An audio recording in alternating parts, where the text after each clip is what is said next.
tore the portable oil wells down, and then flew out again. Oil at 9,000 feet in the mountains. And then, of course, there's always the North Shore of Alaska, where there is an area 200 miles square that today has enough oil to run the United States for the next 200 years. Now, this is, again, at this point where I need to aim you at rense.com, R-E-N-S-E, where you really need to listen to Pastor Lindsey Williams. Now, Mr. Jeff Rense has interviewed Pastor Williams many times about this exact subject. And before I had to flee New Zealand for my life and for my soul, I had all of the books that Pastor Williams had written on this topic. I had lots of books that pain me that I don't have them anymore. Anyway, Pastor Lindsey Williams is someone you really need to listen to because he talks about this at great length. A good example of the fact that oil is made as a natural byproduct of the earth is the fact that in the North Shore of Alaska, when they take a sample of oil today and they compare it to a sample of oil from 10 years ago, the sample of oil they took today is newer, which means that it was just made, which means that the earth is continuously making new oil. Okay, so why are we at war? Illegal wars with countries in the Middle East. We're told we're in Iraq for democracy and for retaliation for the false flag attack of 9/11, which is kind of interesting considering that the non-existent terrorists in 9/11 were all from Saudi Arabia. So apparently our masters aren't very good at geography either. And apparently we're in Iraq to secure the oil that we need to run our electrical toasters and to fuel our huge, useless SUVs. But we have on U.S. soil today enough oil to last us for the next 200 years. And that is not counting the fact that the earth will restock all of that oil as a natural part of her life cycle. So I guess without the fear of running out of oil, our masters feel they can't control us. So without the fear of global warming, even though we are in the middle of the ice age, starting really severely, I mean, ask a New Yorker about global warming, and he will tell you about the 13-foot snowdrifts in his front yard. Now, we're told that global warming is being caused by burning oil in our big, huge, useless SUVs, which means if we subscribe to the carbon tax, the carbon dioxide tax, which has since died, thankfully, because nobody would fall for it, the masters actually believe that if they controlled the carbon tax from a central world authority, they could usurp authority from the local countries' legitimately elected leaders. Thank God nobody fell for that, although I know a lot of people who were dying for their countries to give up their sovereignty. Thank God it never happened. And so now, why are we at war with Japan? Because the Japanese have been working very hard. And they've been working very hard to have a stable, healthy economy that is not dependent on the West, which means that they stand alone and they cannot be blackmailed economically by our masters. And from personal experience, I know that bullies, I know that thugs hate that. They want leverage. Because the Japanese have been working very hard to not be dependent on foreign oil.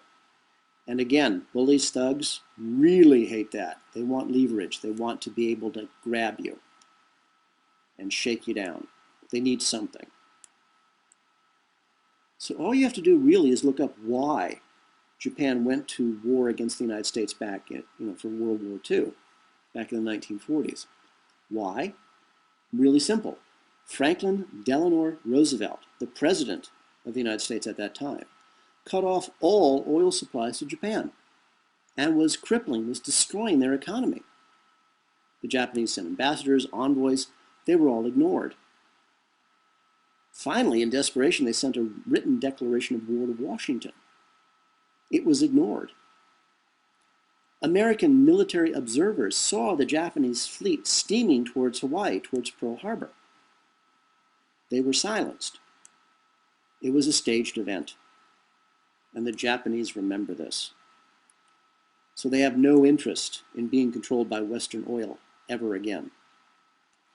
And so the Japanese government has been working to be free of any kind of dependence on foreign oil, especially Western oil, by developing all kinds of alternative energy systems, electric cars, cars that run on water. Again, you can look these things up all by yourself. You don't need me for this.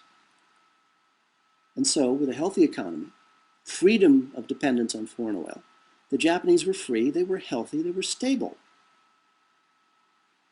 Everything that our masters hate. This is the point where I'm going to tell you that I actually miss the smart masters. The smart masters who have, abandoned the surface of our world and have retreated into their underground megacities with their armies of custom-bred human slaves to service them. And they have left the moron masters to rule the cattle, the slaves, the property. That, of course, is you and me. As we've chatted about this before, our masters have the same problems that we do. 98% of them are morons as well.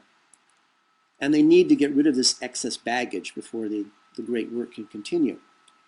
And, what better way than to convince them that, the event is a hoax, and to leave them on the surface of the earth, along with us, to be burned alive when the HAARP stations ignite our atmosphere, and burn us all alive in a sacrifice to call their God, Satan, back to sit on the throne. And always, please, it doesn't matter whether you believe in Satan or not, whether you believe in God or not, it doesn't matter. Our masters do. And that's all we really need to worry about. So why do I miss the smart masters? Well, that's pretty easy. Because at least I could understand why they do the things they do to us and to our world. It's their religion. They must hurt us. They must steal our children, rape them, torture them, skin them alive, eat them, all the while making certain that their blood falls onto the altar stone as a proper sacrifice to their God. Okay, I can at least understand that. At least, makes sense from a horrifying point of view. Why anybody would worship Satan, well, that's something I can't answer and I don't even want to get into. And I can understand that their goal is to summon their God back to earth to rule, and how by setting the atmosphere on fire with their HAARP stations will burn us all alive. It's their favorite method of killing. And this is, again, where I refer you to rense.com, R-E-N-S-E, and look up the interviews from Mr. Tim Rifat, R-I-F-A-T. He's really knowledgeable about the black magic practices of our masters, a very smart fellow. And he'll tell you all about false light. When our bodies are burned, how our souls, our essence, are actually torn out of our physical bodies and devoured. All very important, as I say, black magic rituals. And how, then they want to capture their God, which is apparently an ancient desire found in almost every culture of man. But then they want to throw their God down, take her place, and to become gods themselves, and to carry their religious war out into the stars and against all of creation. As far as I can, at least I can understand that. Not why they would do it, but I could at least understand the logic behind it. But the moron masters? These are people's minds who are so far beyond even the average master's desire for pain, for horror, for power. They operate at an even more bizarre level. They are morons. To achieve their goals, whatever those goals might be, are based in a mindless, gibbering, senseless madness that not even their own kind can comprehend. An example? Well, when the moron masters ordered their slaves, the Wisconsin state senators, to break the law and to pass the anti-union bill, even one law, they violated their covenant with their own God. Whether Satan exists or not doesn't matter. There are multiple factions within the power broker masters themselves. There's the religious zealots versus the practical, power mad masters. There's the makings for an internal war of which the like I can't even begin to imagine. But now, the moron masters for the last few years have been actively using the HAARP stations as weapons. Since the universe is